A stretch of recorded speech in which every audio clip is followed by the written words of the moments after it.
In this video, we give you quotations and their explanations.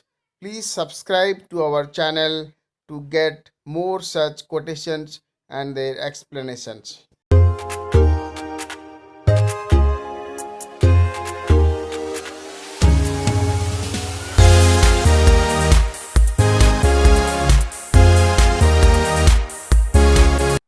Quotation from Gautam Buddha. If you find someone with wisdom, good judgment, and good actions, make him a companion. Now, if a person is wise, is judicious, and acts upon his intent, he is a good companion. Now, this is what Lord Buddha says. A person who practices and takes action upon his good thoughts is the right person we should look for. This person will always be helpful in times of good and bad. He is useful to us since through him we will move in a fruitful direction, and through good judgment we can avoid wrong paths of life. The Buddha also says that if we cannot find somebody equal or better than us, then it is better to stay alone than to make a fool our companion. Bad company brings us misfortune. This is a reality. Good company shows good path. Through good company, we are guided towards our goal, and a good companion always helps in attaining what is good for us, and he neither approves our bad action nor allows us to proceed towards what is not good for the society at large. Now, there is a very interesting story in Mahabharata, the famous Indian epic, where the complete illustration of this particular quotation is there. Now, there was a time when Duryodhana had the choice of choosing between Lord Krishna or his army. Due to foolishness, Duryodhana chooses Krishna's army, and only Krishna, without any weapon or any intent to fight in the war, is got by the Pandavas. Though Lord Krishna does not lift a weapon during the great war of Mahabharata, he ensures the victory of the Pandavas just through his wisdom and judgment. Now, he is the right kind of companion to have, and Arjuna, when he was moving in his chariot during the war, had Lord Krishna as his charioteer. Lord Krishna guided Arjuna through all the times and all his predicaments and led him to success, and the Pandavas won the war and went up to victory in the Mahabharata. A good company not only wishes us well, he also acts on our well-being and saves us from danger in times of need. We get peace of mind and happiness of soul through a good company. So, the Buddha advises to make a person who is wise and judicious and who acts on his intent our companion. Such persons are resourceful and useful. In today's world, a mentor goes a long way in helping us in attaining our success.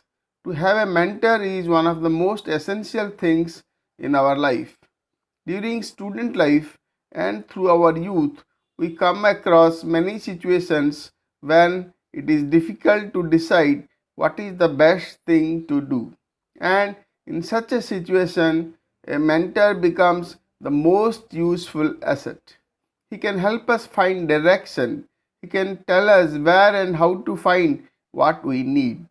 In today's information age, a mentor can help us find the most useful information and tell us how to apply that to our specific situation. Even a prime minister keeps advisors.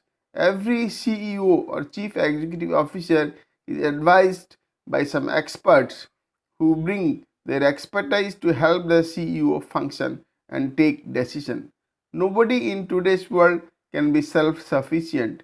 Everybody needs a guide, a friend, and a companion. Lord Buddha preached so long back what is so very essential element in today's modern world. Lord Buddha, while had many lessons for the monks, had also a lot of teachings for the persons who are living in a household. He said that there are four types of enemies in the guise of friends. Who are these enemies?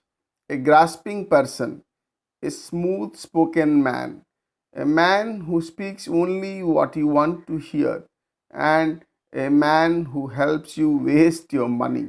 These are the people whom we must avoid. And there are four kinds of true friends. And who are these people?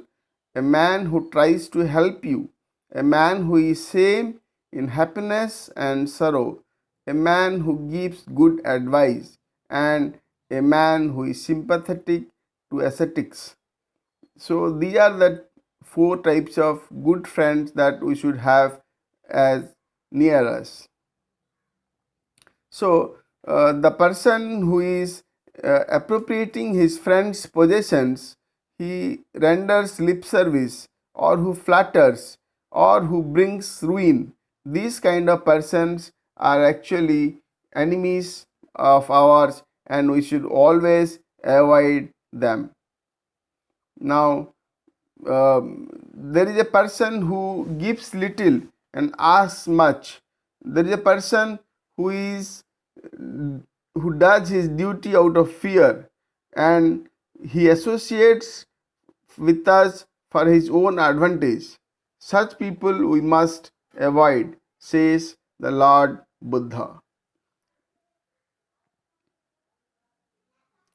There is a person who gains one's favor by empty words, person who makes friendly profession as regards the future or past.